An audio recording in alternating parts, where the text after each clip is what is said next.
Hello students, आज अपन revision series में chapter number 11 ले रहे हैं जो कि सब्सिडी बुक है। अलग अलग बुक में इसका अलग अलग नंबर है, इसलिए नंबर पे ध्यान ना दें। और देखिए सब्सिडी बुक क्यों बनाई जाती है। एक तो ये प्राइमरी बुक है, सबसे पहले ट्रांजेक्शन यही रिकॉर्ड किया जाता है और जब इनमें रिकॉर्ड किया जाता है तो जर्नल नहीं बनता है। ठीक है, इनमें बेसिकली सारे क्रेडिट ट्रांजेक्शन आते हैं, है ना। परचेज बुक में आपका credit purchase of goods, sale book में credit sale of goods, purchase return में जो परचेज कर लिया लेकिन पसंद नहीं आया वापस कर दिया, सेल्स रिटर्न में जो हमने माल बेचा था वो कस्टमर को पसंद नहीं आया उसने हमें वापस कर दिया, bill receivable book, bill payable book, और जो ट्रांजेक्शन बुक में नहीं है। और एक और अपन कैश बुक भी इसी में ले सकते हैं, तो कैश बुक भी आपकी एक सब्सिडी बुक ही है। तो ये सारे तो नॉन कैश थे, तो कैश ट्रांजेक्शन सारे कहाँ जाएंगे, वो कैश बुक में आ जाएंगे। और जो कहीं नहीं आएगा कि सर ना इन बुक्स में आया ना इन बुक में आएगा, तो फिर वो कहाँ आएगा, वो आएगा जर्नल प्रॉपर में। तो जर्नल प्रॉपर बहुत इंपॉर्टेंट बुक होती जर्नल जैसी है, लेकिन जर्नल के अंदर तो आप कैश ट्रांजेक्शन भी रिकॉर्ड कर लेते हैं, जबकि यहाँ कैश ट्रांजेक्शन के लिए तो बुक ही अलग से है, कैश बुक।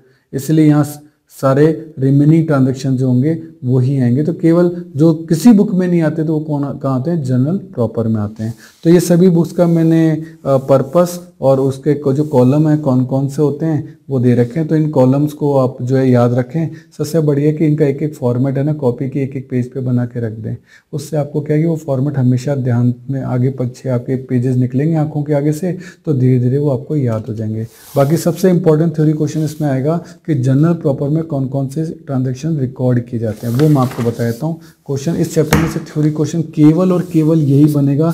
99% श्योरिटी है कि इस चैप्टर में से थ्योरी क्वेश्चन यही बनेगा। क्या कि जनरल प्रॉपर में कौन कौन से ट्रांजेक्शन रिकॉर्ड किए जाते हैं। जनरल प्रॉपर का दूसरा में जनरल जर्नल, ये भी याद कर लेना, कभी कभी एग्जाम में ये भी पूछा गया। तो कौन से ट्रांजेक्शन रिकॉर्ड किए जाते हैं, एक तो ओपनिंग एंट्री यानी debit all assets credit all liabilities, closing entry, ये बात आप फाइनल अकाउंट्स वाला चैप्टर जो है उसमें मेरे नोटिंग वाले वीडियो में समझेंगे। ट्रांसफर एंट्री की ड्राइंग का बैलेंस कैपिटल अकाउंट में ट्रांसफर किया जा रहा है, या परचेज रिटर्न का बैलेंस परचेज अकाउंट में, या सेल्स रिटर्न का सेल अकाउंट में। एडजस्टमेंट एंट्री जो आपकी आउटस्टैंडिंग और प्रीपेड की एंट्री होती हैं वो सब एडजस्टमेंट एंट्री कहलाती हैं। रेक्टिफाइंग एंट्री, ये रेक्टिफिकेशन का एक पूरा चैप्टर है, तो उसकी भी सारी एंट्रीज आपकी यही होती है।